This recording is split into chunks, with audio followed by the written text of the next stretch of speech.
Good evening పిల్లలు, బాగున్నారా? అందరూ అందరూ బాగా చదవాలి. చదివేటప్పుడు ఏం చేయాలి? నాకైతే సైన్సు, సోషలు, మ్యాథ్స్ గురించి ఏం వరీ లేదు. ఎందుకంటే పెద్ద అవుతున్న కొద్దీ థర్డ్ క్లాస్ పిల్లలందరికీ మారిపోతూ ఉంటాయి. కానీ తెలుగు, హిందీ, ఇంగ్లీష్ మాత్రం రావాలి.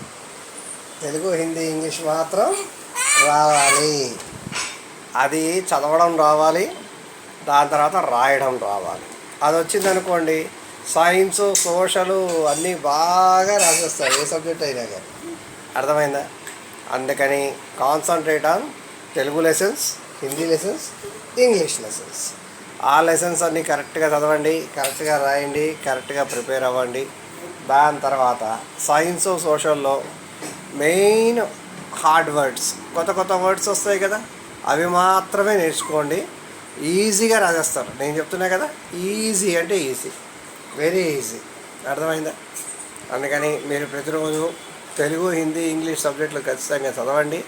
దాని తర్వాత ఏంటది, సైన్స్, సోషల్లో ఓన్లీ డెఫినేషన్స్, కొత్త వర్డ్స్, అవి ఎలా వచ్చాయో చూస్తే, ఇంగ్లీష్ వస్తే మీరే రాసేస్తారు ఆన్సర్స్. అంతే, సింపుల్. ఓకేనా? All the best to all the third class students. ఎవరైనా కావచ్చు, ఎక్కడైనా ఉండొచ్చు. తెలుగు మాతృభాష ఉన్న థర్డ్ క్లాస్ స్టూడెంట్స్కి అందరికీ ఆల్ ద బెస్ట్.